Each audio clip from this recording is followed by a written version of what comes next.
mga katulad ko, which is yung pro-government vloggers.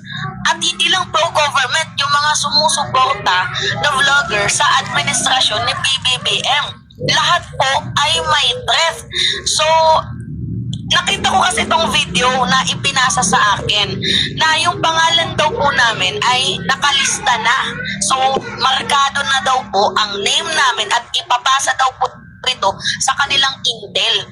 Kasi ang dapat daw sa amin ay chinuchugi. Kasi wala daw kaming ibang ginawa kundi character assassination dito kay Vice President Sara Duterte. Like, nung nakita ko yung video ni Dato Clemente, napaisip ako, sino ba yung mahilig mag-character assassinate? Sino ba yung rally ng rally? Sino ba yung nagsasabing Marcos bangag, Marcos addict, di ba?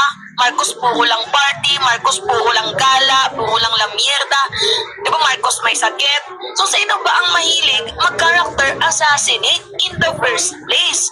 Kaya nga nagtataka ako na bakit nakasulat yung pangalan namin sa intel na tinutukoy ni Dato Clemente na in the first place, di ba kayo itong mahilig manira?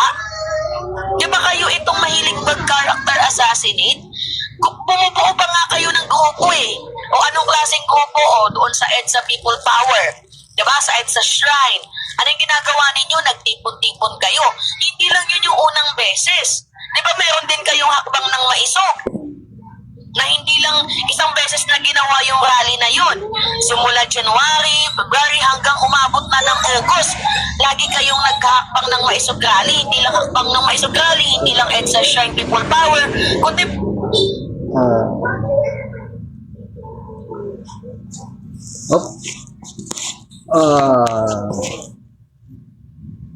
Teka lang po, teka lang. So, pag tungkol naman po doon sa rally, wala naman po sigurong masama doon. Ang masama lang po ay yung threat. Pero yung sa rally, wala naman po masama doon. So, basta, kung sino gusto natin, iboto na lang natin. Okay.